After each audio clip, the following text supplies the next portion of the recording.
We're doing it. We're doing it. We're doing it. We're doing it. It's done. We're here. We're here. What the fuck is going on? Hold on. What's up, ladies and gentlemen? It is Stevie Lou here.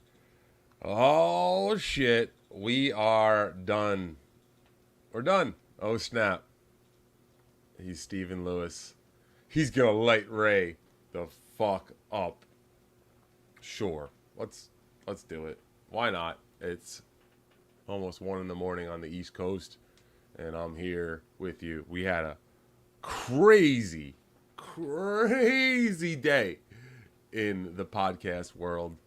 Had a great time on MLC with Kevin Brennan and Steel Toe Entertainment, Aaron, and then I was dabbling this evening in some chat rooms and elsewhere, and I jumped on a podcast or two, and we had a good time. We had a good time. I'm having a beautiful time here. Do you see the smile?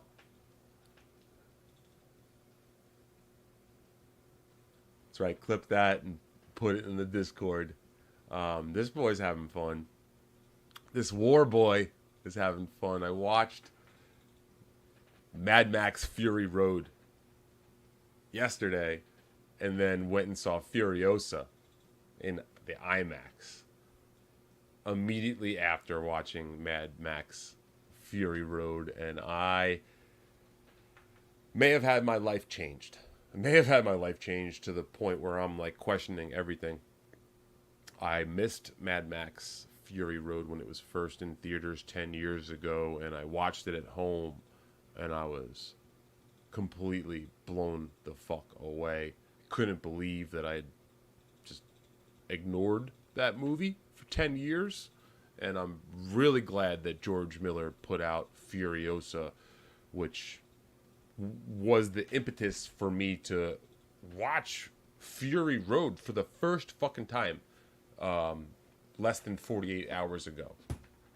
And I'm telling you right now, it changed my life. Because I think that may be my favorite movie of all time. Now,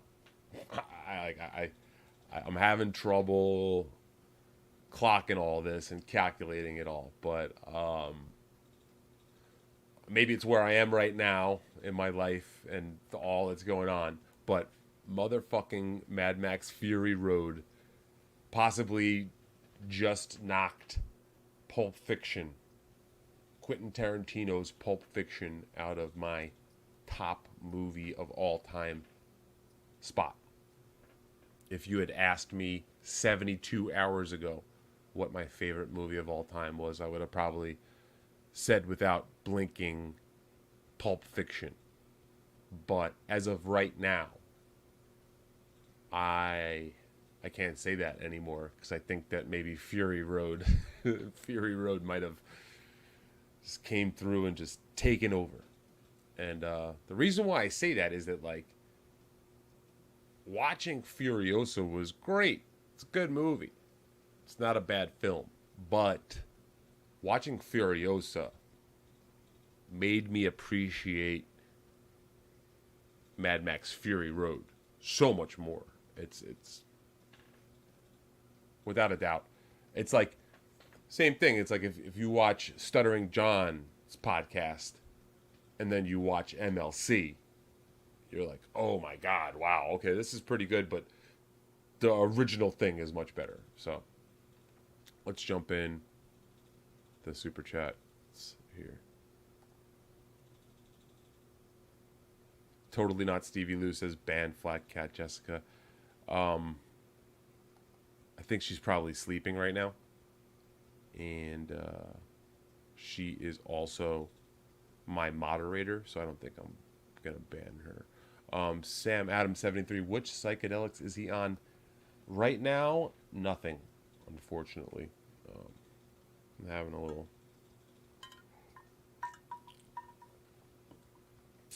something for myself. It's all right. We're all right. Although I will say, allegedly, there's a guy out there by the name of Levy Stew. Not me, but there's a guy out there by the name of Levy Stew who may be experimenting with microdosing of psilocybin.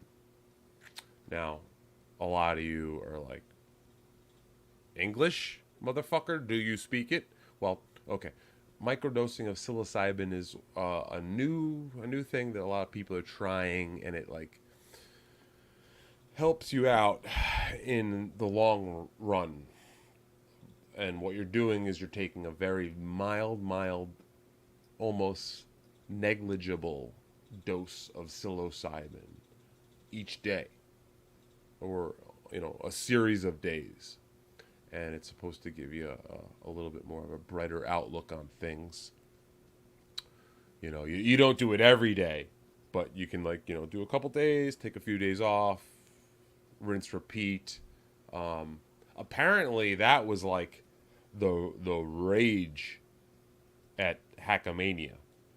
All reports that I got is that everyone was taking macro doses of mushrooms. Again, what I do is I take micro doses, which is a small little negligible amount. Apparently, what I'm getting feedback is that people were taking handfuls of mushrooms every day, and to me that makes sense. When you're faced with like a insurmountable bore, yeah. If like something like Hackamania, you fly out to Las Vegas and you're faced with this embarrassing scenario there, yeah, sure. Just start fistfulling mushrooms into your mouth. That'll make everything all right. Shout out to beloved Chatter. I get it, buddy. You and I, we're not too different, man, from what I understand.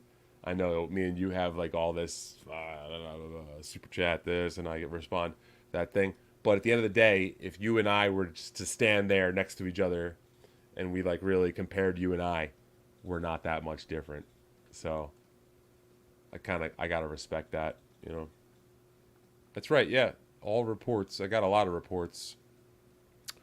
I heard Tom Baum was doing his thing. So shout out, I guess, to Tom Baum. I don't know even what that totally means exactly, but some of you probably do. So it's just funny how people they lob these accusations, and I think where's my boy Leo Gunn? Stevie Lou's gonna light Ray up. Let's get to that. That's why I'm here. For you, first of all. For you. And then you over there as well. And then, all right, hold on. There's one more. Stop hiding. There's one more in the back. Yeah, this is for you. So, let's get to it. Apparently, Ray DeVito wants to sue me, Stevie Lou. This is what I'm hearing on his podcast tonight, the Rock Bottom Podcast with Ray DeVito.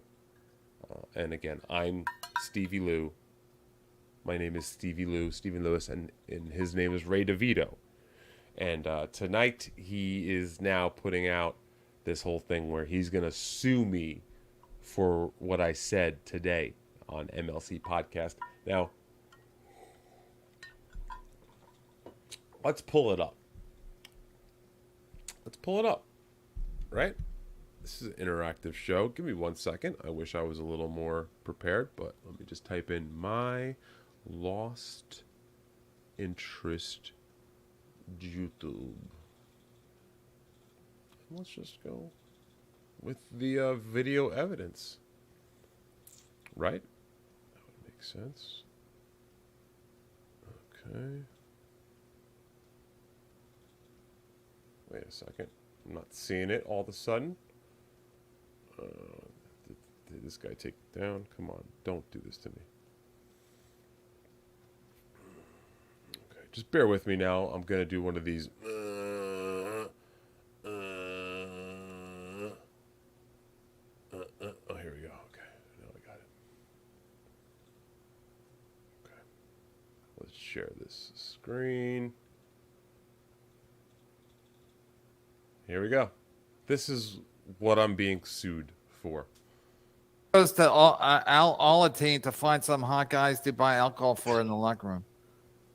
What's Alateen? I think that's kids of alcoholics. Oh, yes. The whole thing is that Ray got got naked in the locker room to scare teens away. That's what. So here's the thing. Yeah, What? Ray has been going nuts lately, trying to stop people from saying this. So the fact that I can say this here, I want to make this very clear.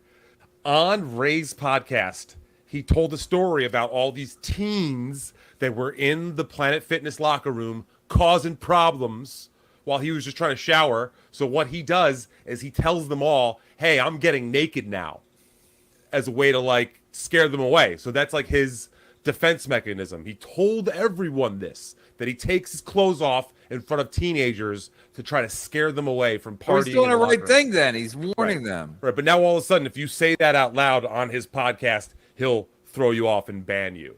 So I'm starting to think this Ray DeVito guy might have a screw loose. Okay. So apparently this is grounds for lawsuit, according to Ray DeVito and his legal team.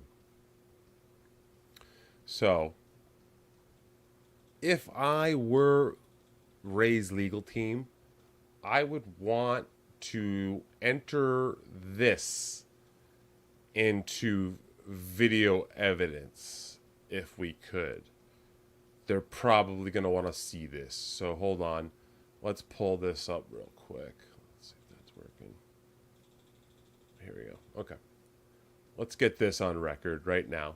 So based on what I had just said there on that clip, the reason why I said it was because of this.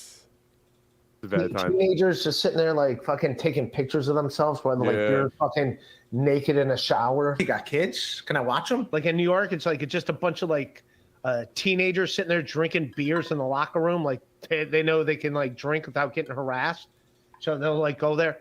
And I'll purposely be in like, if I shower, like, yeah, I'm gonna fucking be naked just to make them get the fuck out of there. Like, give me my space. Whoa! It's more like a boxing out move. Like, no one cares at a Planet Fitness in fucking New York City.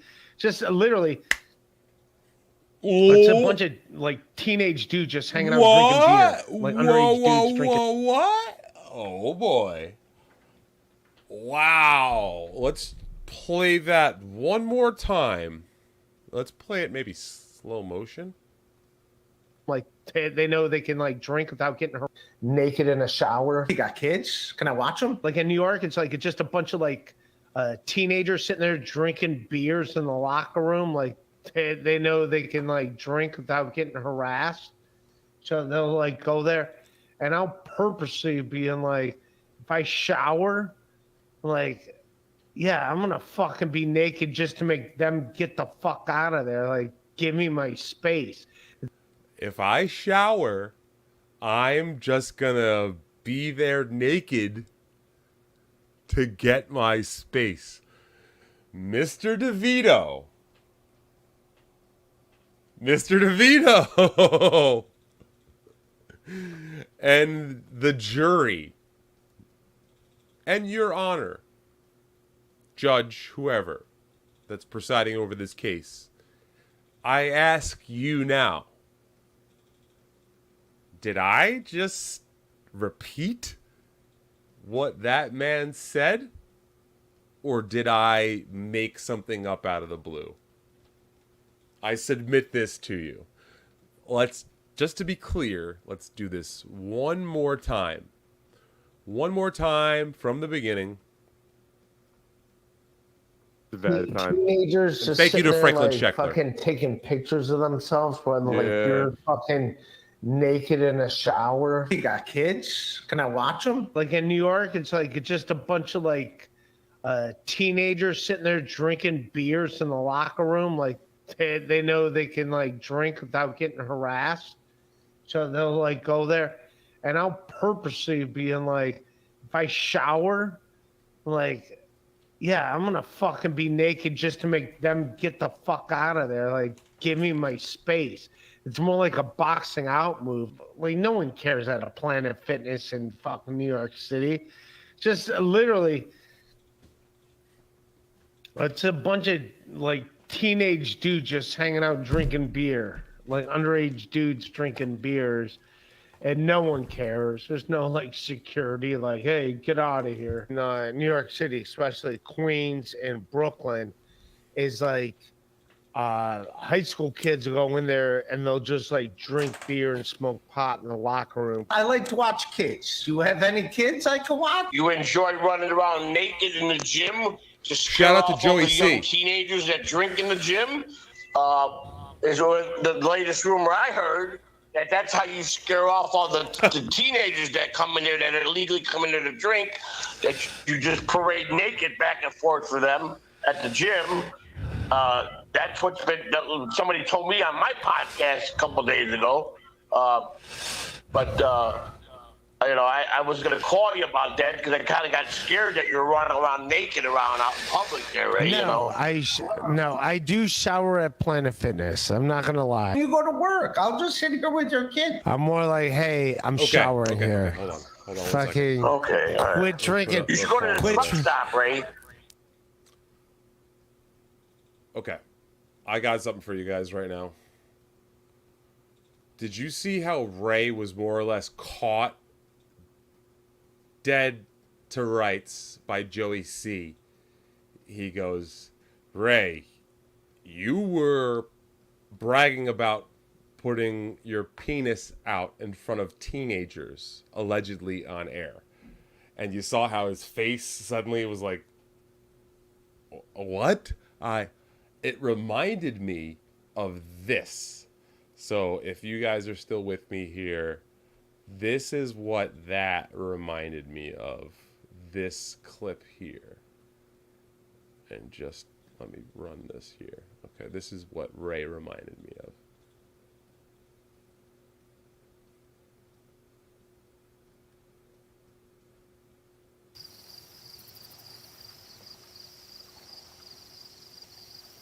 Oh, fuck.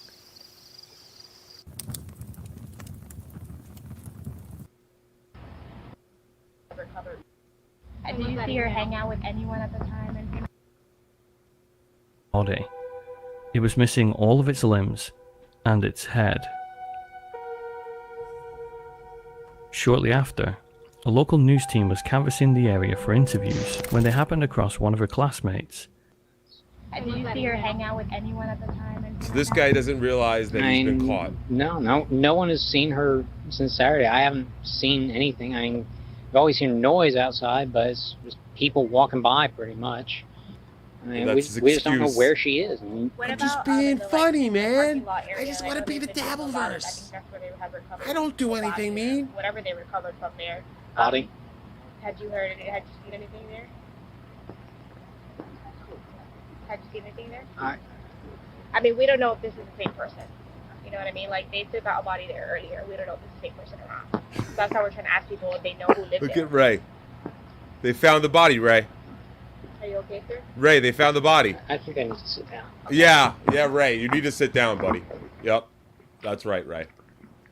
One more time. This was what this very is what shocked happened me. when Ray Oops. found out that Inside a plastic garbage bag, the Stuttering police John found a dismembered body. knew about his It was missing all of its limbs gig and being its head. canceled. This is what happened when Ray found out. Shortly after, This is how a Ray local news team was reacted, canvassing the area for when interviews Stuttering when they John happened across one of her classmates. confronted him about his Did you canceled see her gig. hang out with anyone at the time? Anything like that? I mean, no one has seen her since Saturday. I haven't seen anything. I mean, I've always heard noise outside, but it's just people walking by pretty much. I mean, we just don't know where she is. What about in the parking lot area? I know they've been doing a lot of. I think that's where they have recovered the body or whatever they recovered from there. Body? Had you heard? Had you seen anything there? That's Ray. Had you seen anything there? That's I mean, Ray. we don't know Look if at this Ray's is the same face. person. You know what I mean? Like they took out a body there earlier. We don't know if it's the same person or not. So that's how we're trying to ask people if they know who lived there. Look at Ray. Realizes his comedy career is over. Are you okay, sir?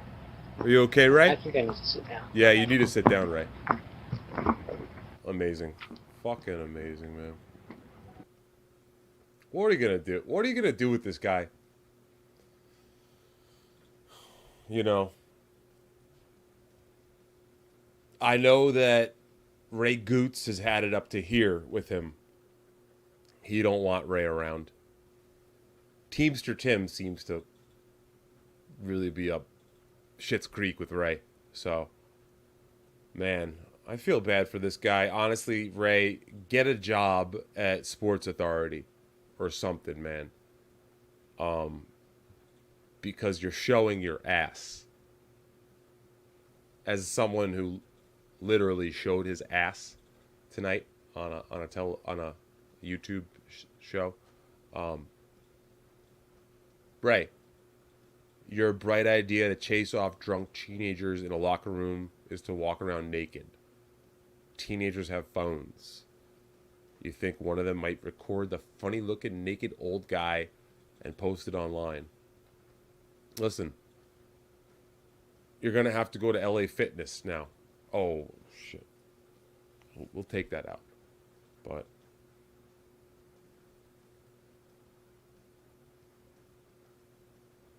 yeah, I don't want to go to that whole thing. I watch a lot of interrogation videos.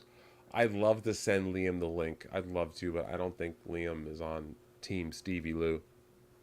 Yeah, Teamster Tim is done with them. You know, Teamster Tim has his own problems. I know he don't like me. And it's funny because when I was still friends with Ski Mask, he used to run his mouth about what was going on with Teamster Tim in his life. He would tell me how Teamster Tim hates me, how Teamster Tim is trying to fly to Vegas to fuck KB and all this shit. And it's like, all right, I don't know. That apparently turned Teamster Tim off on me. So it's like, all right, Tim, maybe one day you will get KB out there. I know, keep shooting your shot, buddy. But having Ray as a roommate is not going to get you laid, unfortunately. I know you probably thought it was. Having Ski Mask as a friend and trying to use Ray as a wingman, that's not a good look. So, shout out to Teamster Tim. You fucking fake. And yeah, I mean, shout out to anybody who made it out there to Hackamania. I know, I'm pretty sure I came up with the name Hunchbackamania. You know, the back fat is one of the more desirable pieces of the hog. You know, back bacon. It's either the jowls or the back fat is some of the most delectable meat on a fat fuck pig. So it's good to see that get all skewered up and displayed for public, because holy shit was Hackamania not Skankfest. That's one thing I heard Ray try to say. He was like, yeah, I was on Skankfest for 3 years and Hackamania was just like Skankfest. Hold on, Ray. Like, I literally have the programs from the first 3 Skankfests because I was also there, and I do not remember Ray DeVito being a part of any Skankfest show. You know, like, I'll literally pull up the schedule from the first 3 Skankfests, and you will not see Ray DeVito's name on any lineup that I know of. I mean, prove me wrong. I have the things sitting in my archive because I was there for all of the Skankfests. So when he says all this shit, like he's some sort of top dog, I heard him bringing up Mike Harrington again tonight, and that's just so sad. the way that he tries to spin this whole thing. Ray goes that he's only seen me perform once or twice on stage. That's not true. I can think of 5 or 6 times where Ray reached out to me personally and tried to get on my lineup for one of my shows because I could draw 25, 30 people, no problem. Something that he can't do in his own hometown at the Funny Bone, which is why his gig was canceled. Which, you know what? This will be my last point of the night because this is stupid. But Ray has been going around saying that people are trying to call venues to cancel his gigs. I've got it under very good authority that right now Ray DeVito is going around saying that people are calling venues to cancel his gigs. As a matter of fact, I've heard that he's told people that the reason why his Funny Bone gig was canceled recently was because someone called the venue to fuck with him. Not because he only sold 8 tickets. It's because he's been harassed. That's what his line is right now. So, again, this guy fakes issues. He fakes it. No one canceled your gig, Ray. You don't sell tickets. But saying that someone fucked with your gig is a real good excuse to use for a dumb motherfucker like Ray. Because dumb motherfuckers like Ray think that everyone else is stupid. Dumb motherfuckers like Quadfather think everyone else is stupid. Dumb motherfuckers like Stuttering John think that we're the dumb ones. That they're putting themselves over on us. And that's not how it works, Raymond. So, keep thinking that you're a big shot and that you're being held back now because people are harassing you. And that it's not your own doing. That is one of the funniest storylines in the Dabbleverse right now, is that Ray DeVito is going around town telling people for sympathy. He's literally probably telling Joe List. He's probably telling Luis J. Gomez. You know, I got this from someone else.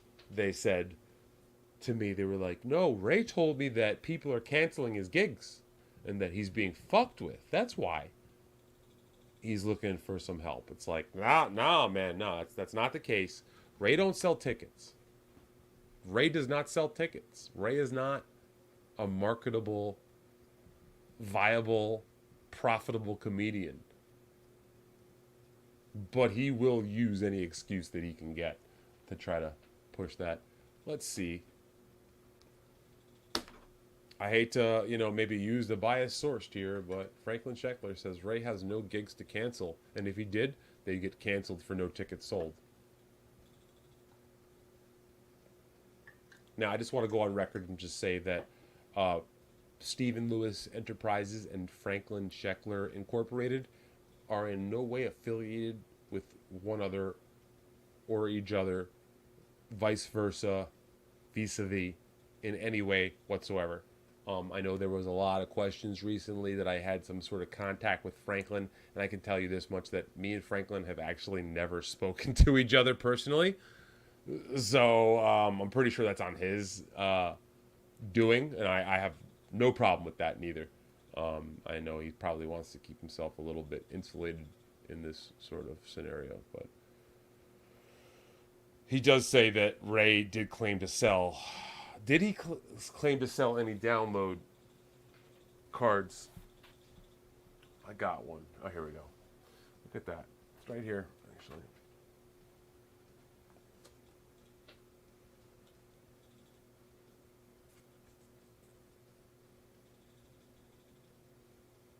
A signed download card from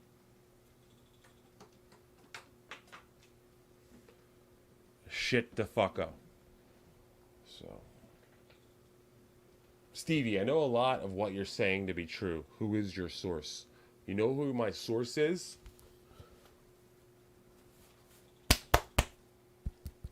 Right fucking here. Right inside. A sprick from the heart. A sprick from the heart, I just said. I'm drinking.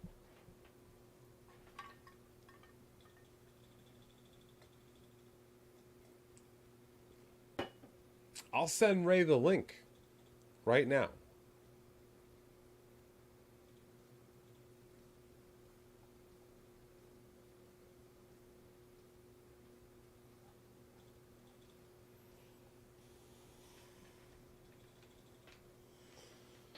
Yeah.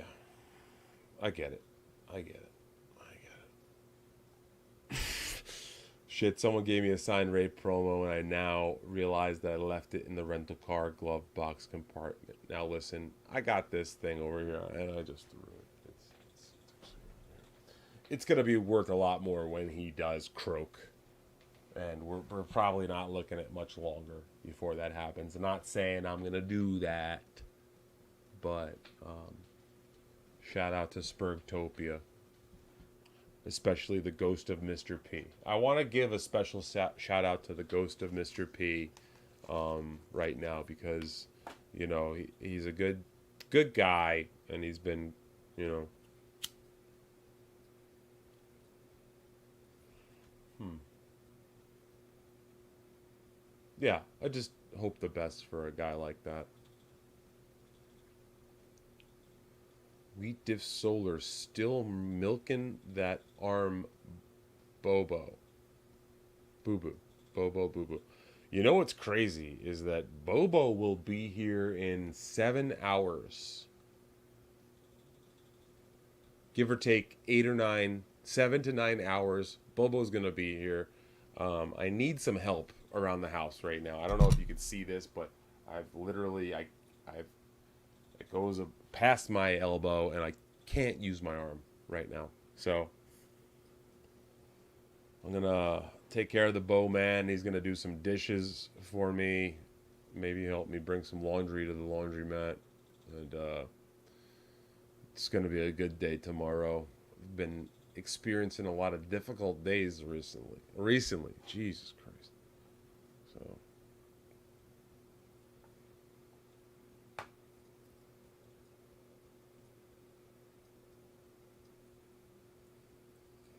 I don't know what that means. Do you think Ray is watching with one of his ghost accounts? Do you mean... What's the thing? Something J? Yeah, I do think Ray is probably watching right now. If Ray wants the ring, Jesus, I'm fuck. We got this.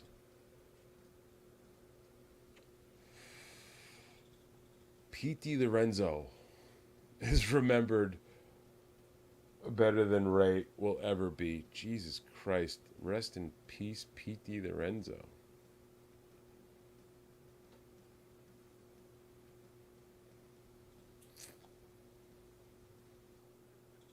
But yeah, last call, I guess. Let me go back and see if I missed anything. Was Ray the headliner that only sold 6 tickets? Yes, that's correct. Didn't have anything to do with people calling the venue. But that's what Ray would like you to believe, is that the venue was called and that turned into the reason why he couldn't do his show. He's going around saying that people are ruining his life. He will never take responsibility for his own actions. He says that he doesn't want to get involved in the mud. But he had my assaulter on his podcast. He's been going after me pretty hard recently. And it's laughable. I literally watch there. I watch what he does and I laugh. I laugh. So, shame on me, I guess, for sticking around and having a good time with it. But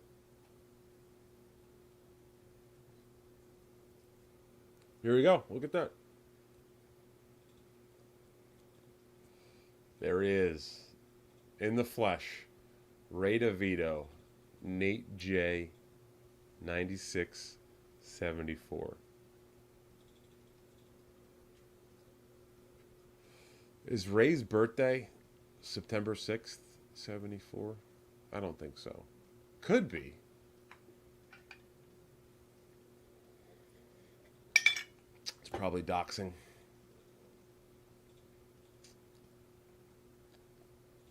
All right.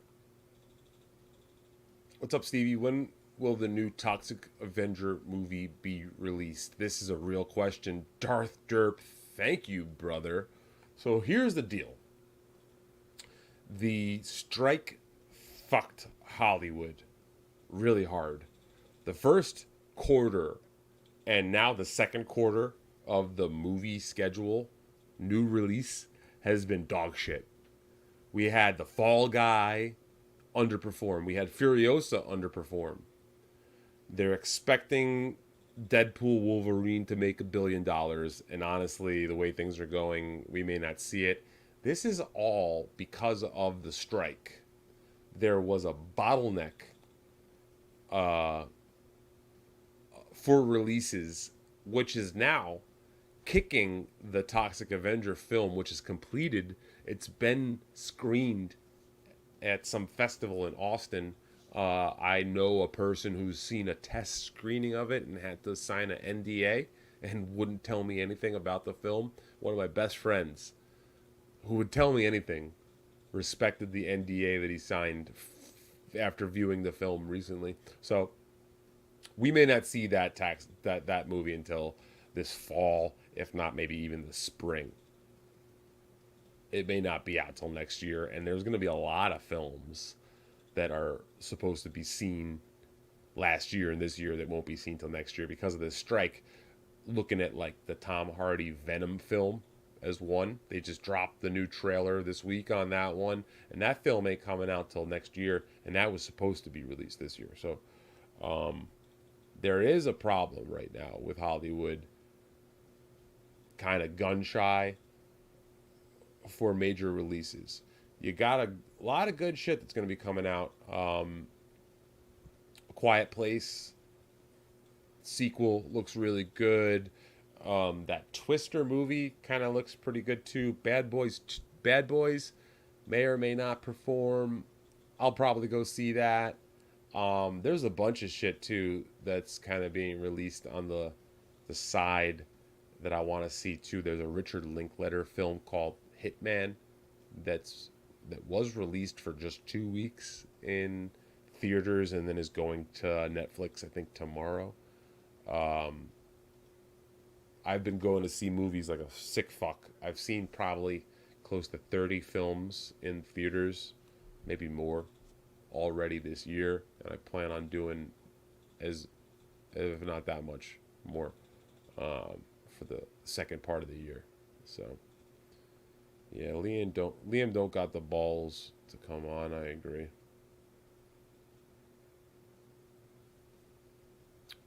Or does he still think that he can play both sides? Good question. Tom Hardy is in the new Venom. I heard he turned down that role. No. This is the final piece of the Tom Hardy Venom saga. And it's wild, man. If you start really looking into the contractual disputes between Marvel, the MCU, and Sony, which owns Spider-Man property, and the fact that Sony needs to make a Spider-Man franchise movie every 2 years in order to keep the rights. It's like one of the fucking more wild side plots to Hollywood right now. I recently saw all the Spider-Man films, one after one each week, over 8 weeks. That was something that I'm going to probably podcast about soon. But it's crazy, you know, like even in the post-credit scenes of the final Spider-Man with Tom Holland, the Far From Home movie, they put a Tom Hardy Venom teaser into the credit scene. So I was one who missed the whole fourth wave of the MCU when it actually came out, and have now in 2024 gone back and started watching Civil War, the two Avenger Infinity War movies. I watched Captain Marvel. I watched all those Spider-Mans, and I'm kind of like falling into that fan space 10 years too late. But I think there is something to be said about the Marvel films. I gotta watch the Black Panthers still. I hear those are good. I gotta watch the Doctor Stranges. I hear those are good. I hear the Ant-Mans aren't that bad. So I do still need to catch up on a lot of it to complete the whole, omnibus, as they say. But what we got? Did you see The Watchers? Is it worth going to see? I didn't see that. I'm gonna probably try to see that. That is a new horror film that's out. It didn't really speak to me off the trailer. I do some horror special effects independently on the side, so one would think that I'm into horror, but I'm not. I'm not, man. Let's see. Holy shit. What did I think of Spider-Man Homecoming? I think that Tom Holland is the best Spider-Man. I love Tobey Maguire, but I think it's clear that a younger actor in the spot is what you need. Now, I don't think that Homecoming was the best of those three films, and I don't think that No Way Home was the best either. I think it was the middle film. I thought that Far From Home, with Jake Gyllenhaal and all of the action sequences in that film, I think that's peak Spider-Man. And now I'll save my thoughts for this podcast I'm going to be doing. I think we're going to call it THWAP, the Spider-Man podcast, and me and my buddy James are going to go over all 8 films. I personally still do hold the first Spider-Man with Tobey Maguire on a pedestal, because I saw that in theaters, and I was like, what was that, 2000? I was like 18, 19 years old when that hit, and as a New Yorker affected by 9/11, Spider-Man, the first movie, had some sort of just, it just gave New Yorkers a sense of self, using that as a backdrop. When the New Yorkers start throwing bricks down on the Green Goblin, and they, this is our town too, it's still makes my nuts tingle. So I don't think that Spider-Man 2 is better than Spider-Man 1, even though a lot of people will say that. But I do think that the final 3 Spider-Mans, the Homecoming, Far From Home, and No Way Home, or whatever the fuck it was, I think those really are, in a place above the others. And I saw the Andrew Garfield Spider-Mans too, and I think those aren't terrible. I think that Dennis Leary is phenomenal in the first Amazing Spider-Man. I think that fucking Emma Stone is making the career that she has right now. You look back at the Amazing Spider-Man, and she's a standout next to Garfield in that. So Stan Lee said Tom Holland is his favorite Spider-Man too. Rest in peace, Stan Lee. A little side thing here is that, I don't know if you know that, but Stan Lee and my boy Lloyd Kaufman from Troma both went to Yale together and were good friends and classmates at Yale University. So, do you ever think they'll make a Spawn movie? I keep hearing about it, but nothing. That would is Spawn an MCU property, or is that Todd McFarlane's? I'm not sure how that works, man. Wasn't Spawn its own Vertigo comic, but was Vertigo Marvel? I'm not sure about how that works. I can look it up quick, but yeah, like the original Spawn with John Leguizamo was incredible. It does seem like we're due for a Spawn movie. Like, what is the Marvel fifth wave, sixth wave looking like? They've really started to go to a lot of secondary, tertiary characters when you are missing a big, huge gap is not putting Ghost Rider out there, because Ghost Rider is a very relatable character. I feel like the hip hop community embraces Ghost Rider. I feel like the loner community embraces Ghost Rider. The motorcycle community embraces Ghost Rider. So it's like, if they're not trying to figure that out, shame on them. You feel me? You don't look healthy, SL. Yeah, I mean, listen, I'm right now I'm at my lowest health wise. I can't work out with the broken arm. I can't really care for myself too well with the broken arm, so it's a low point. Yeah, it's Todd McFarlane for sure. But Todd McFarlane worked with Marvel. You know, some of the best Spider-Man comic books, some of the most iconic images of Spider-Man known to man were penned by McFarlane. Right? So,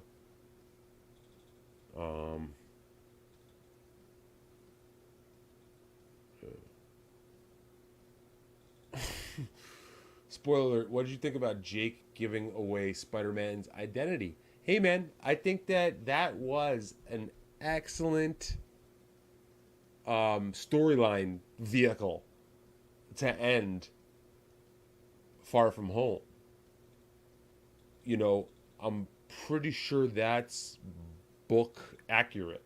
And that's one of the things that I have to give to the Marvel MCU, is that they have always tried to play lip service to the fanboys. And the whole storyline in the books of Spider-Man's identity being released and that being a problem for him was a major, storyline. So I love that. Much like, say, for example, when in Avengers Endgame they had the Hulk being controlled Hulk. Everyone loves Crazy Hulk. Everyone loves Unleashed Hulk. If anything, that was like one of the complaints about Infinity War, is that they put Hulk in the Hulk Smasher suit. Mark Ruffalo in the Hulk Smash suit. And then they bring him back for Endgame, and he's not Hulk Smash. As a matter of fact, they actually go back to 2014, and they see Hulk Smash running around, and they're like, oh shit, look, isn't that cool? And then Smart Hulk does like a weird, like, oh yeah, Hulk Smash, blah blah blah, I'm bored. And like, that's disappointing to the general viewer, that you want to see Hulk fuck shit up. But book-wise, Bruce Banner controlling the Hulk is something that eventually happens, and I love that they brought that in, man. Like, that's one of the cool things that I thought that Marvel did a good job straddling, where they obviously didn't stay book loyal all the time, but as many times as they could, they tried to bring the book loyal stuff in. Much like, to even take it one more step further, brother, who said that? Teddy. Fuck Jake giving away Spider-Man's identity. What about Nick Fury being a Skrull at the end of Homecoming? That's even more crazy, man. Like, they do kind of spoil it in Homecoming. At one point, like, Fury's walking away, and he says, like, it could be a sleeper cell for Skrull. He, like, says it, and then it plays out. And, like, honestly, like, as a guy who does have, I'm not a diehard Marvel fan, but I used to read the books when I was a kid, and I do have some sort of recognition of how the stories should go. Much like in the Amazing Spider-Man, in the second one, right when Gwen Stacy dies, right before she dies, she has a little speech with Spider-Man, and she's like, "No, this is my choice to go into this thing," and I'm like, "Oh fuck, she's about to die," because I know that Gwen Stacy dies in the book, but to your general movie going fan watching that, you don't see it coming, and it's got multi layers to it, much like. Similarly, in Amazing Spider-Man, when the bricks, the building falls on Andrew Garfield, they do reference the book, that famous image of Peter Parker in the Spider-Man costume, all fucked up, coming out of the bricks. So, fuck. Sam Raimi is the greatest. Like, I honestly... It's either McTiernan or Raimi as the greatest action movie director of all time. Cameron is up there, sure, but Avatar don't do it for me. These other movies that I've referenced, and honestly, George Miller is another guy who should be spoken about until there are no movies anymore.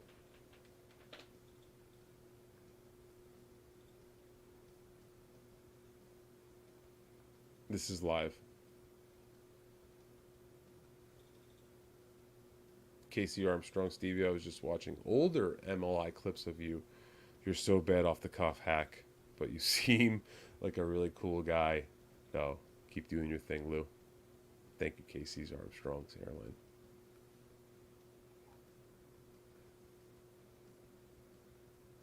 The guy before Tobey Maguire, he was supposed to get a third movie. He does theater now. The guy before Tobey Maguire. After Tobey Maguire, I think you mean. Yeah, that's Andrew Garfield. You're talking about after Tobey Maguire was Andrew Garfield, who was probably the standout in No Way Home. Far From Home, sorry. No, the third one, whatever the fuck it's called. When he came back, he was great in Chick Chick Boom. He was great in No, he wasn't in Dunkirk. Yeah, Andrew Garfield's not a bad actor, man.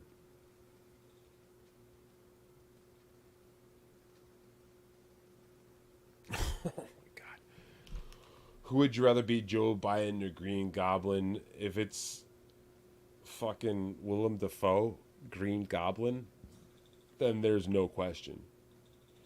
If it's James Franco, Green Goblin, then I might want Joe Biden. But if it's Willem Dafoe, Green Goblin, then I got...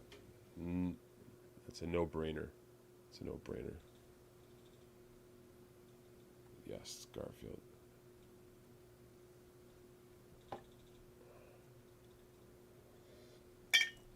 All right.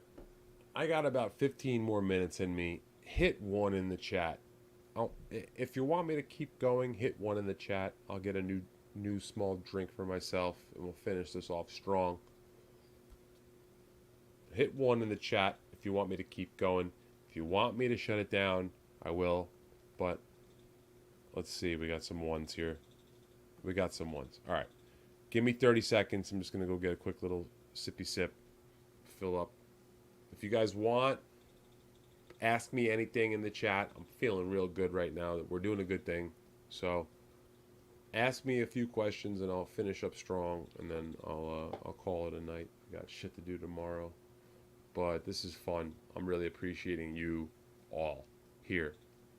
Even Smokey. So, all right. I see a lot of 1s. Just give me a sec here. We'll be right back. Just bear with me.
This is interesting.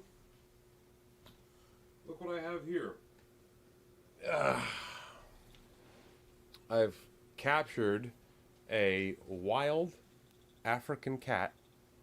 He was found in the bush right outside of my place. I've tamed him, and he wants to say hi. Say hi. But yes, this is a bush cat. Sweetheart.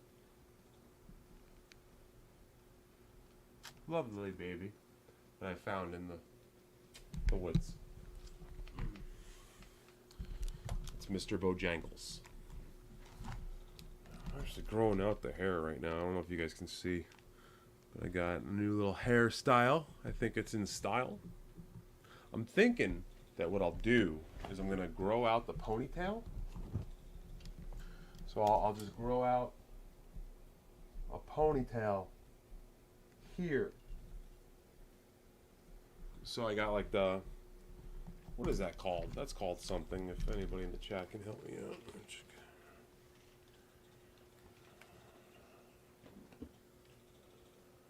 So, okay, let's get here. Let's get into it.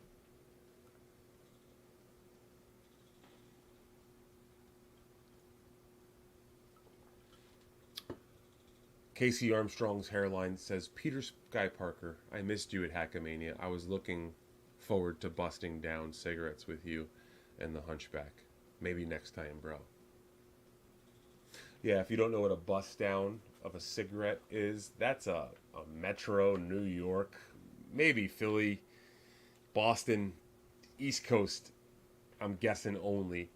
A bust down is when someone else is smoking a cigarette and you go, hey bro, let me get that bust down on the end of the cigarette so that you don't got no cigarettes and you get the end of that other person's cigarette. Does that make sense? It's like, bro, I'm out of stoves. Can I get a bust down? I'm fiending.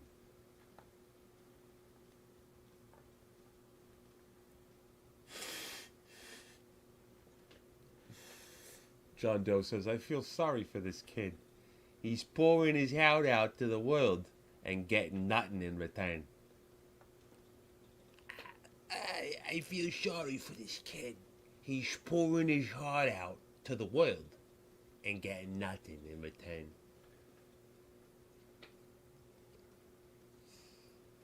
Holy shit, Darth Derp coming in from the top rope. Speaking of Marvel, let's have a movie about Doctor Doom. Let's have a movie starring a bad guy. Now, Darth, let's get into this. The Sinister Six. The Sinister Six. Does that ring a bell?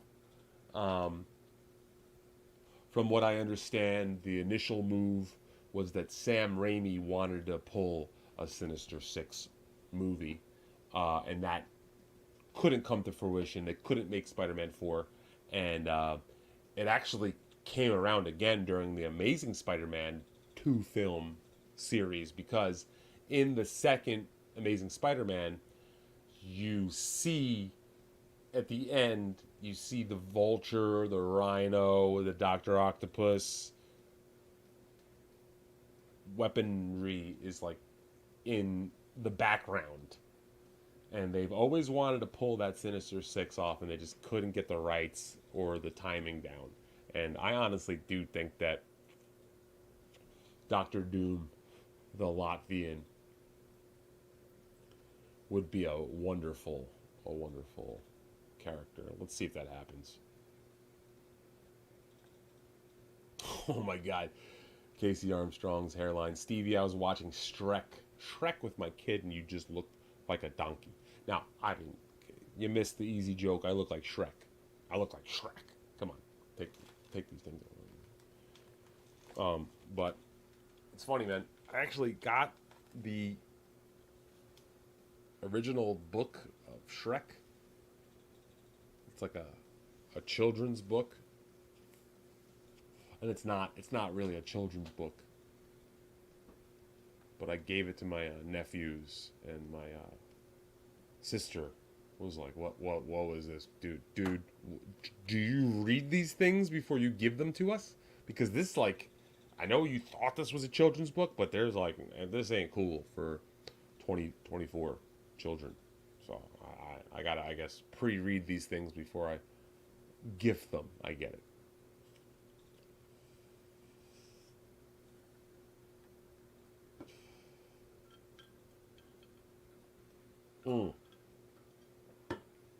It's probably Bobsploitation. We'll just call it Bobsploitation.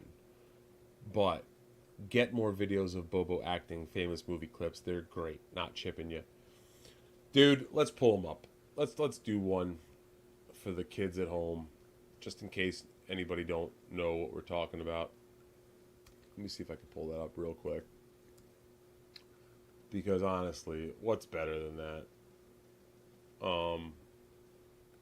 Sometimes, honestly, I couldn't necessarily play. I couldn't do what I wanted to do because I get, like, you get struck for copying so close to the real thing, you know? But here we go. Here's one right now for you. This is, I love this fucking thing. Come on, folks. Don't even. Okay, here we go.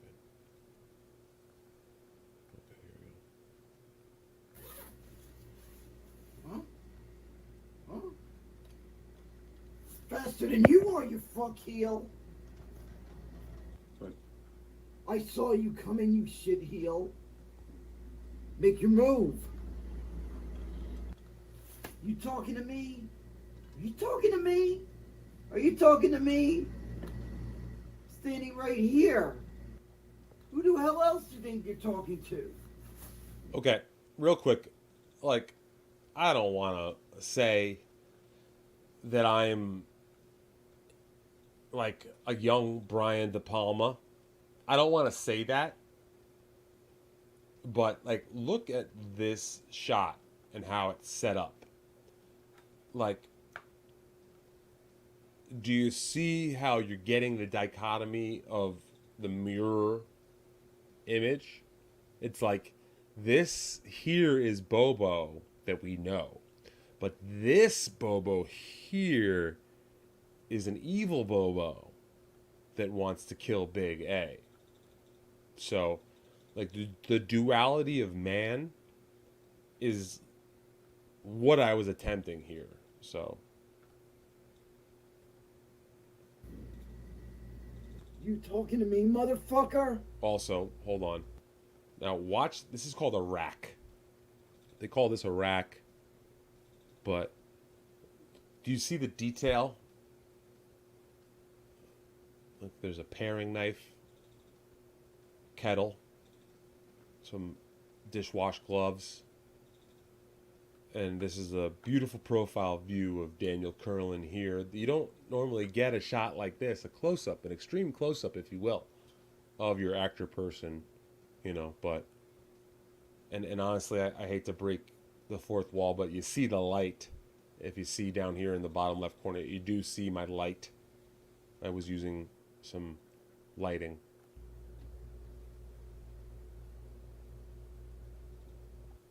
Yeah, so that's something. That is something. Let's see, maybe I can pull one more. You guys have been cool. This is cool. I'm having fun. Did you like the Joker movie from Teddy? I loved it because it left you wondering, is this happening? Is it a dream? Is it in his head? Well, what do you think about part 2 being an alleged musical? Teddy, like, could you be my producer, Teddy? Because, let me tell you, at Furiosa last night, I went and saw Furiosa on the IMAX. They played the newest trailer for Joker La Fin de Loup, or whatever the fuck, it's French. And holy fuck, does that movie look outstanding and stunning. It's all like insanely framed extreme shots from the trailer. So, buddy, I love the original Joker. I love Todd Phillips. Todd Phillips directed the Fish documentary called Bittersweet Motel back in like 1995. I've been a big time Todd Phillips fan throughout his comedy career with all those classic, like old school, Road Trip, etc. Joker was an A plus movie for me. I fucking absolutely was blown away by Joker. That was a movie that I sat down in the chair and let it just sweep over me. And I am so fucking ready for this fall when the second one comes out, man. The fucking trailer fucking grabbed me by the dick. So, God bless those folks. Can we talk FX of a couple movies? In the first Independence Day movie, they used real special effects. It's called practical special effects, like an exploding White House and a burning up flue of a mock-up LA Sunset Street model. Yeah, dude, John Doe. So, miniatures are a dirty secret in the special effects game. A miniature set done well can trick an audience into believing reality, which I love. I was watching a film called Carrie, the original Carrie, last night, and the final scene is Carrie's house collapses into itself. Okay, Brian De Palma. Sorry to bring him up twice, but that's a Brian De Palma. It's like his first major film. And that's an incredibly shot, beautiful masterpiece, Carrie. But as great as every shot in that film is, the coup de grace for me is not the blood dropping on Carrie's head, which is incredible, and her walking out of the fire. It's the house collapsing into itself. And I watch a scene like that and I go, holy fuck, how'd that happen? They just collapsed the house into itself? And then you have to suspend reality and use your scientific brain and say, oh wait, no, I think they probably shot that as a miniature and used, a scale. It's a camera trick and it's phenomenal when it's done well. And practical special effects is what you're describing, and it's what I prefer. It's what I excel in. It's what I do.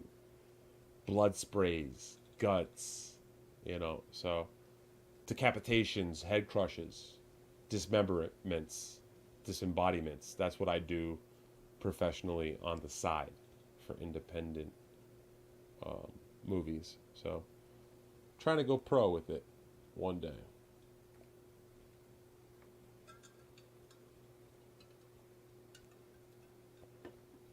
Then you go to Independence Day, John Doe, the sequel in 2016. It's just a CGI cartoon of a movie.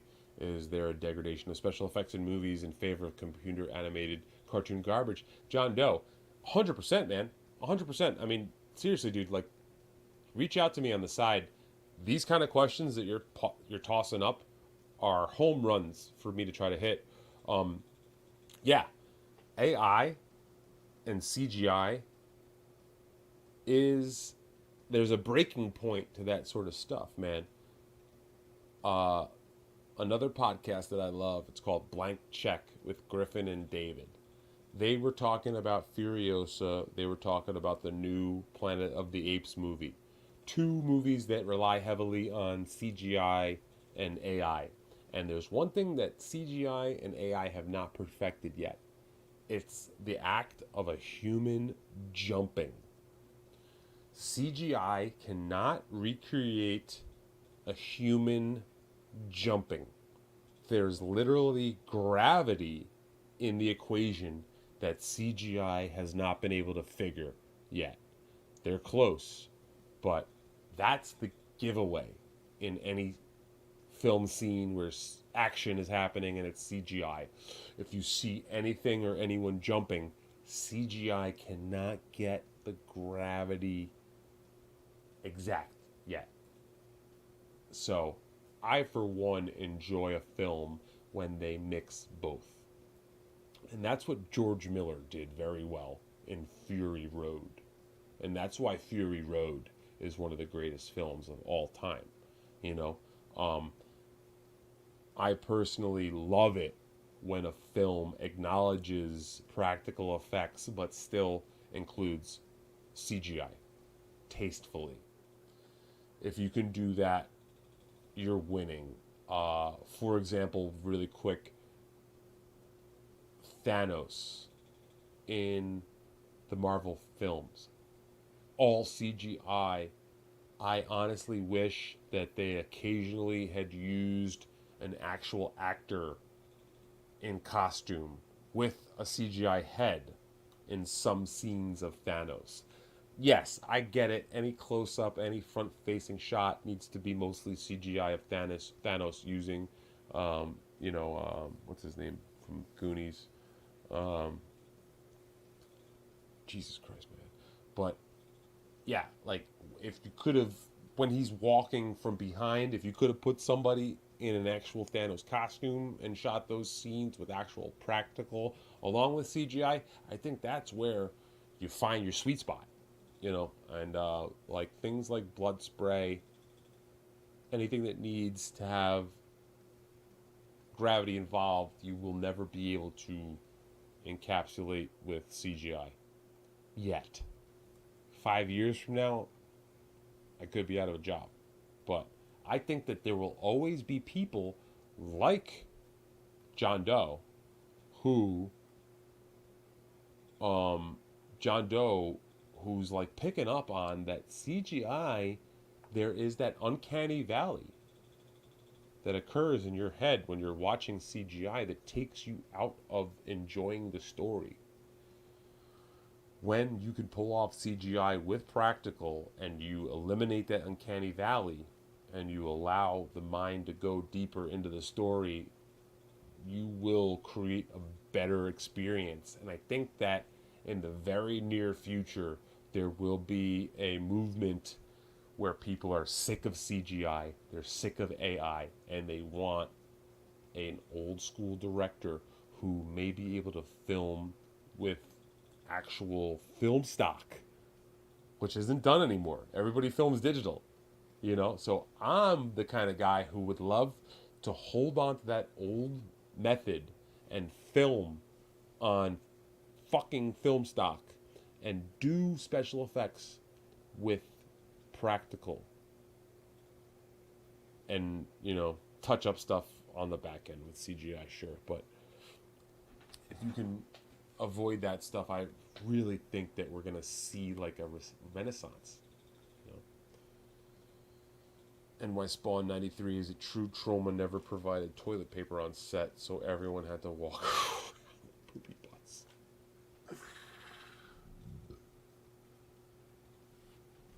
If you want to talk about poopy,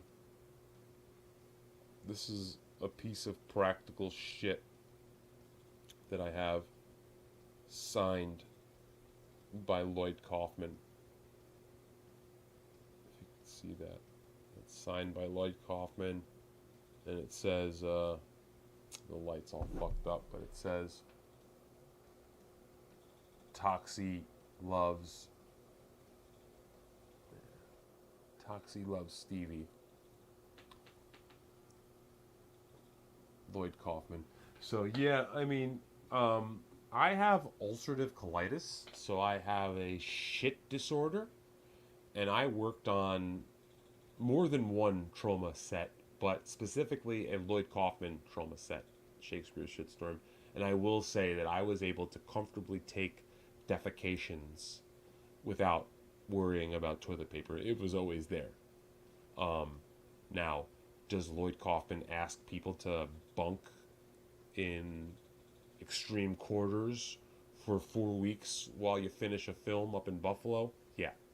Does Lloyd Kaufman maybe work 16-hour days back to back to back when you're not supposed to do that?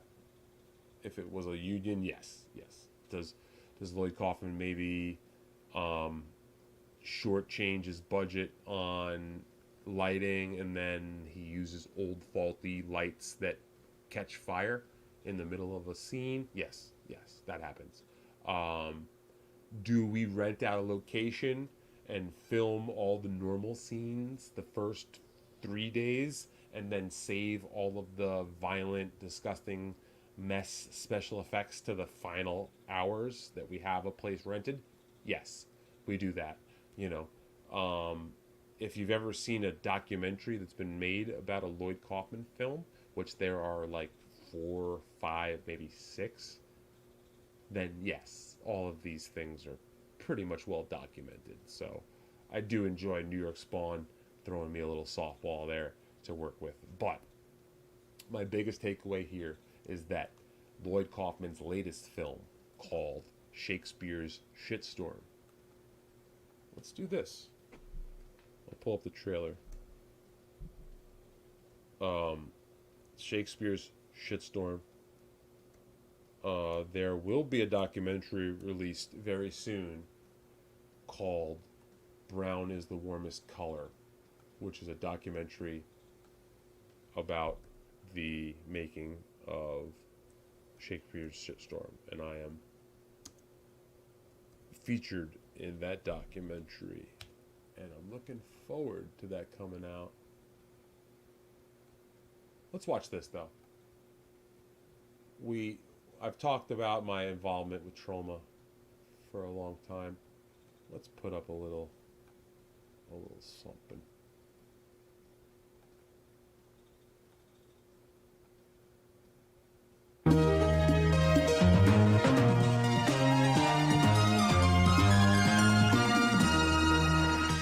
Good evening and greetings from Tromaville. Tonight we embark on a magical journey into a new era of wonderment for the Troma team. We have consulted the world's most renowned Shakespearean sources and scholars so that we may present to you the most accurate and compelling production of The Tempest ever brought to the silver screen. Our revels now are ended, and these, our actors, as I foretold you, are spirits and are melted into air, into thin air. And like the baseless fabric of this vision, the cloud-capped mountains, the solemn temples, the glorious palaces, the great globe itself, yea, all which it inherits shall dissolve. Those scat-covered snowflakes are caught in the shitstorm! I found a cure for opioid addiction. What I didn't realize is that the opioid addiction is a $50 billion industry, enriching the elites. There I was, my life's work stolen from me, betrayed by my own sister, shunned from society. All these years I've been planning my revenge against Avon Bard and all the world. I had Ariel infiltrate their boat and using gallons of whale laxative, lured them to their doom.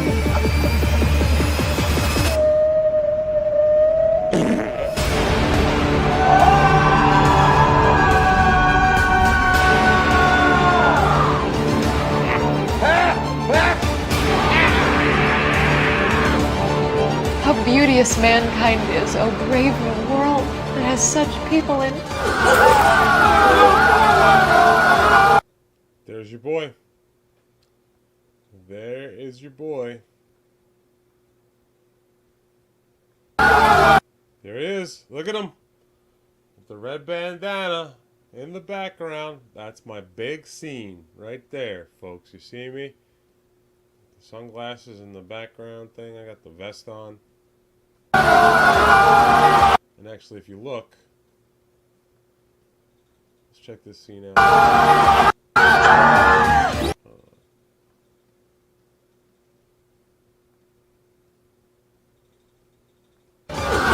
Oh, yeah, look at that. Look at that, folks. Violent vomiting. Look at this guy. He's puking. That was the scene. where this young lady here. Yeah, look at that. If you look at this pause, look, okay. You see me here? This is me acting. See, I'm looking down at this woman who is projectile vomiting. If you see that, she's wearing some sort of underwear, and she is literally vomiting her guts up while I sit there and react in horror.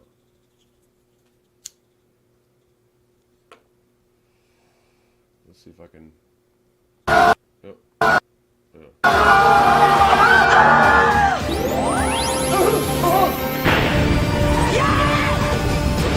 Tis I who's beckoning. Time's up and welcome to your final reckoning.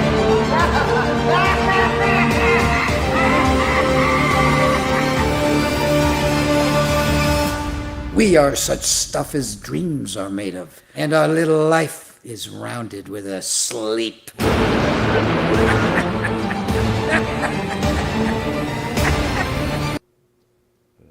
you go, folks. New York Spawn Joker's pretty meh. It was crazy. That whole storyline with Joker maybe being Thomas Wayne's son was dumb and went nowhere. Waste of an hour of the movie. Bro, I disagree. There was only that one scene where he goes to the gate of Wayne Estates. I honestly really liked the allusions to Taxi Driver, to King of Comedy. You know, I thought it was really just a love letter to old school Scorsese films.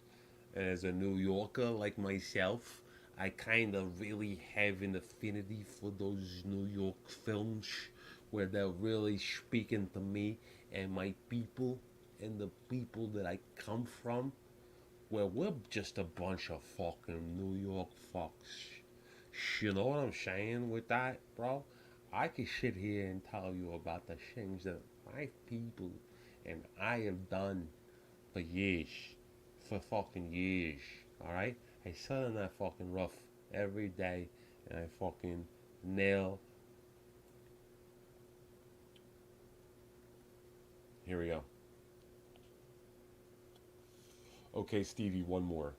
Do you think Blade will ever be made? Isn't that Stuttering John's kid? Even though I'd probably suck since Snipes 1 it'd probably suck. Yeah, okay. So, this is a great jumping off point. Darth, you're the man, bro. I think Blade is actually in post-production. I think it's already been made. And it's one of those films that's backlogged. Or it's been canceled. It's one or the other. Either they filmed it already and they have it, or they were going to film it and they canceled it. Now, where I'm going with right now, bud, is that The Crow movie is coming out this summer.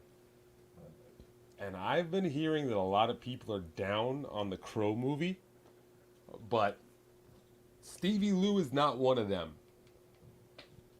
I am fucking hyped for the Crow movie. I think that Skarsgård, after seeing Boy Kills World, I am ready for any movie that Peter Skarsgård, or whatever the fucking guy's name is putting out. After seeing Boy Kills World, I am very much enthusiased for The Crow. Again, it's getting a lot of negative feedback from the previews, etc. I don't give a fuck. I'm going to go see that movie. I love the original Crow.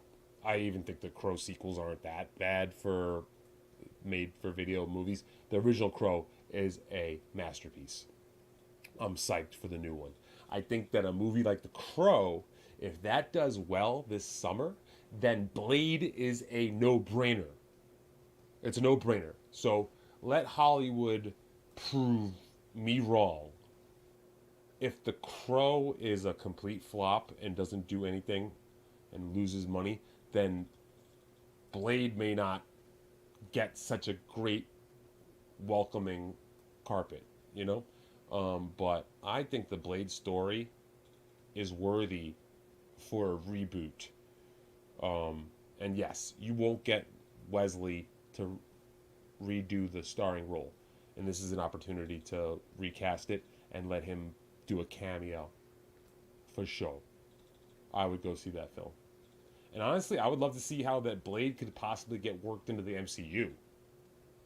If anything, I like how does. Here's one.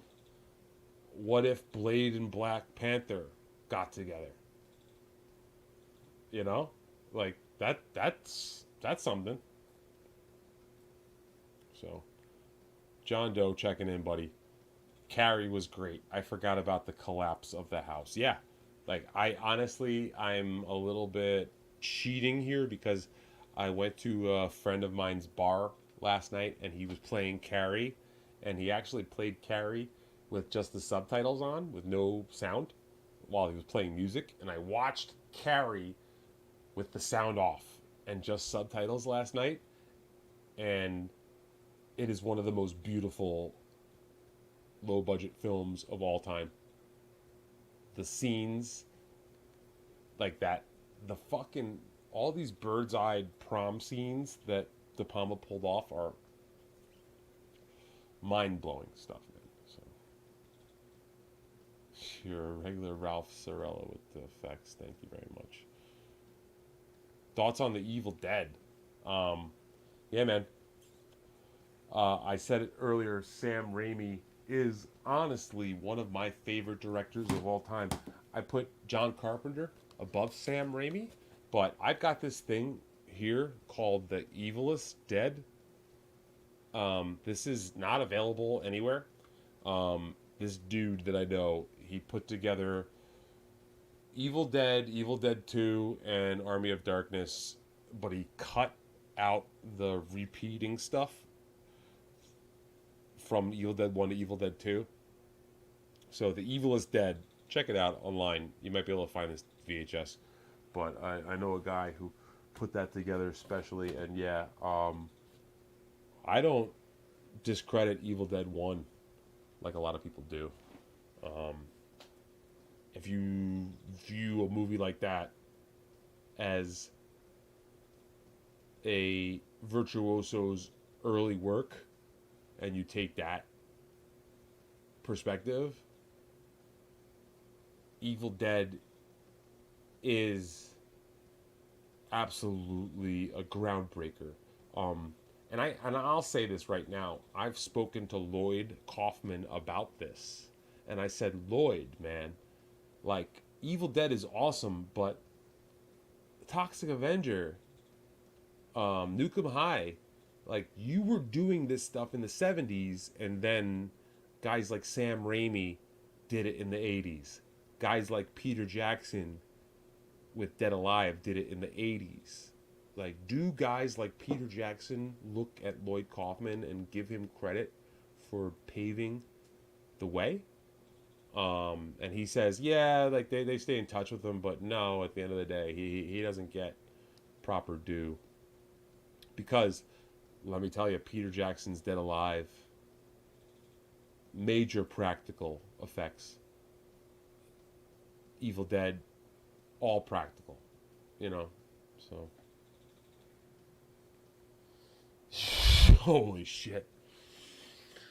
You and Bobo gotta reenact a Back to the Future scene. Bobo's gotta play Marty, and I guess I'll be Biff. Teddy, you nailed it. I'm actually gonna do a Kevin Brennan and take a picture of this. Good call, man. Yes, practical effects. It's either, you know, VFX, you know, visual effects, or practical effects.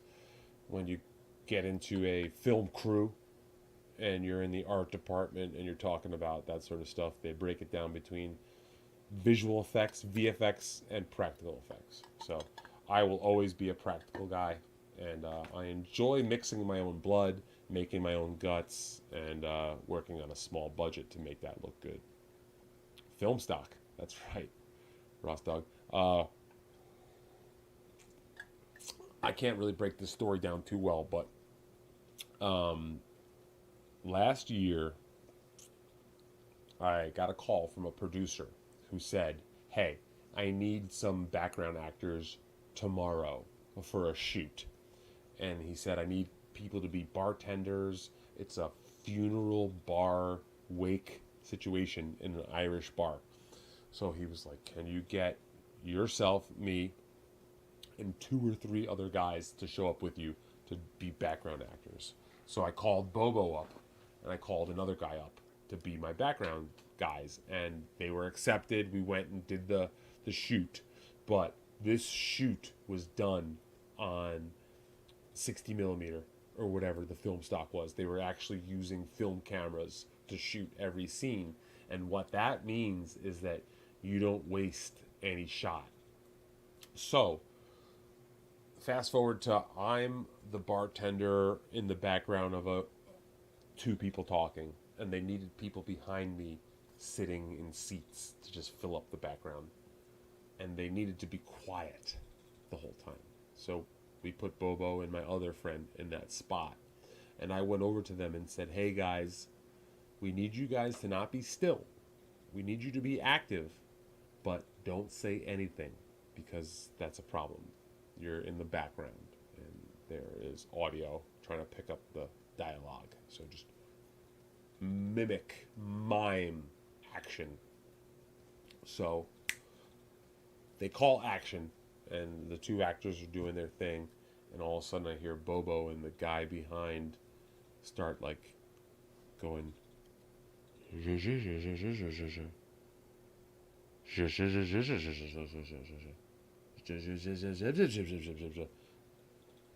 they started like making mouth noises. Instead of being mimes, they made noises. So the director is like filming, and he's like trying to focus on the scene, and he hears Bobo making noise in the background. And it goes on for about 30 seconds, and the director goes, all right, cut.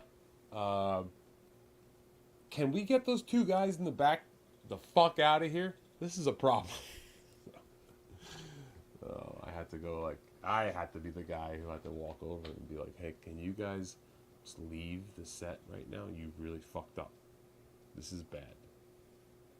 You were my people, and I gave you direction, and you didn't listen. So that was kind of mortifying, and I smoothed it over with the director at lunch and said, hey man, I'm sorry, that guy is Bobo. So it worked out. So even in Cocoon, they actually made up models of the alien mothership and the boat carrying the little people being carried about. Yeah man, it's a lost art.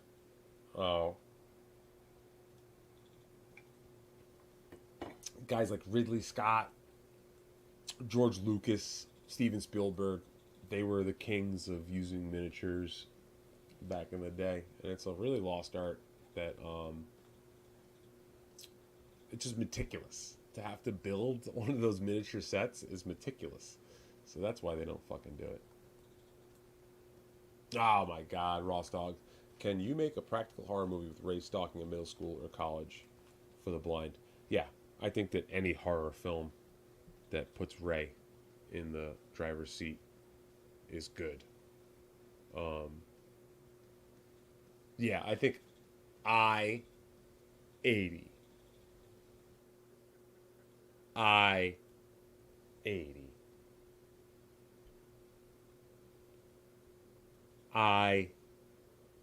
hate E. No. I don't know. We're working on it. I'm going to have to workshop that for sure.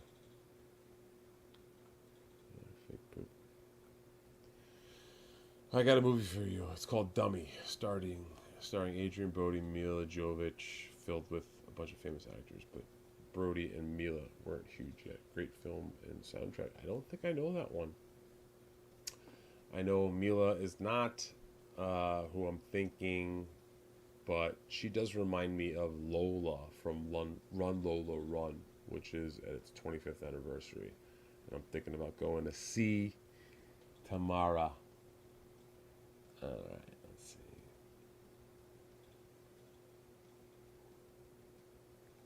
Yeah, I like the Joker too. I saw it twice. I think that's the last movie I saw in theaters. Yeah, man.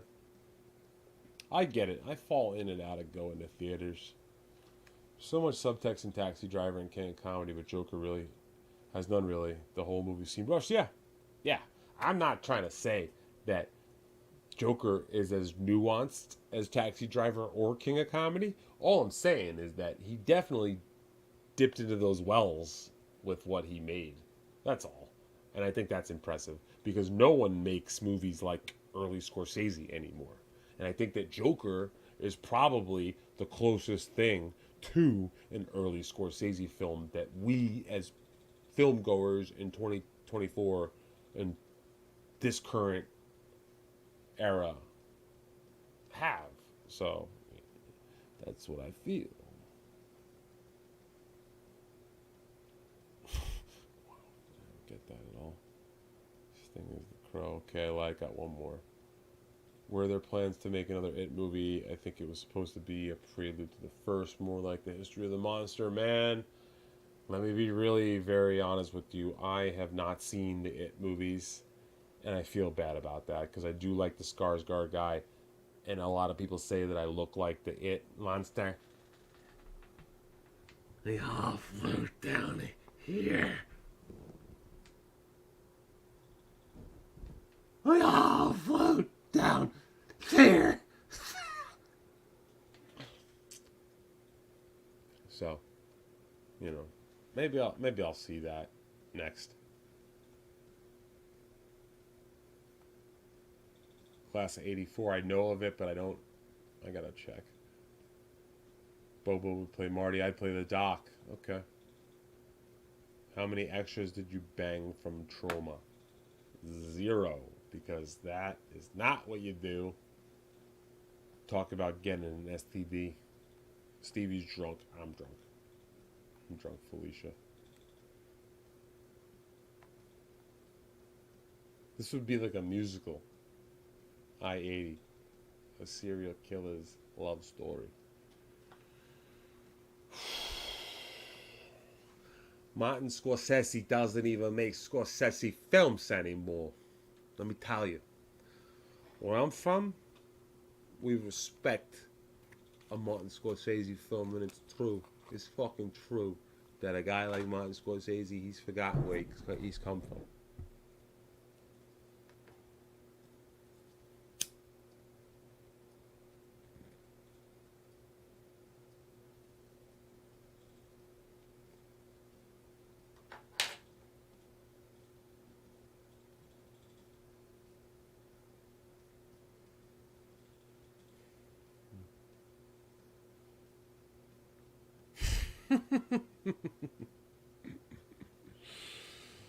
What are you gonna do, man?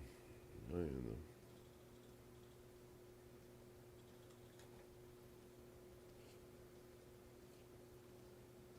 This is not the kind of question I'm ready to answer right now.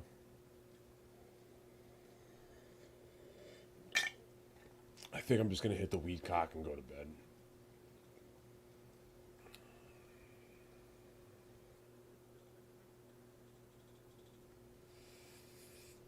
That's right, John Doe.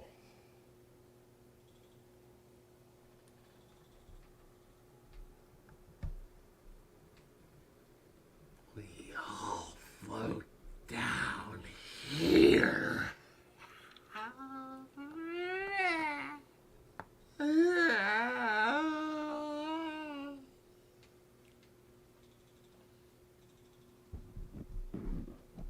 And scene.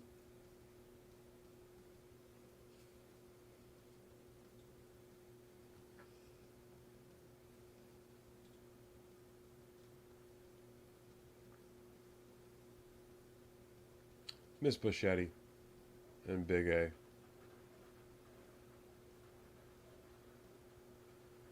Oh, wow, we're getting a thunderstorm. 2 a.m. That's good. All right, folks. I think this is all from me. I gave you all I got. I gave you all I can stand, and I can't stand no more. You guys are all just too great, too good.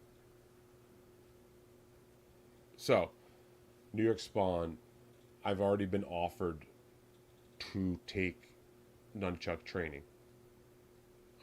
You're not the only one to have offered me this. I'm sure you can imagine. And I do appreciate the offer. I just don't know.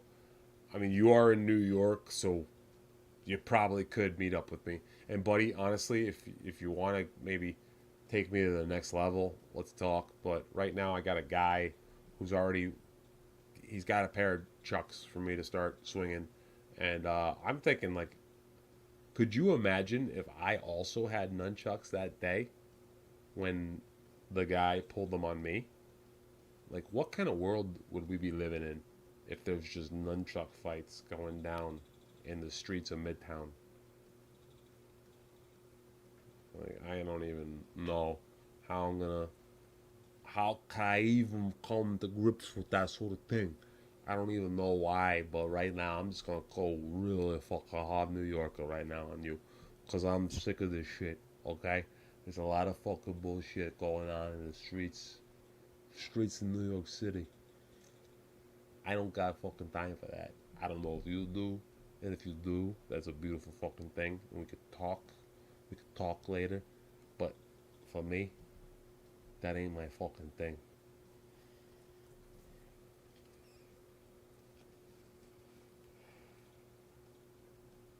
Right? It's like you brought nunchucks to a nunchuck fight.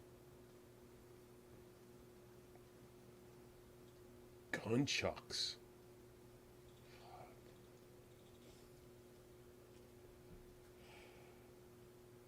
Yeah, that sounds like a Fury Road sort of thing.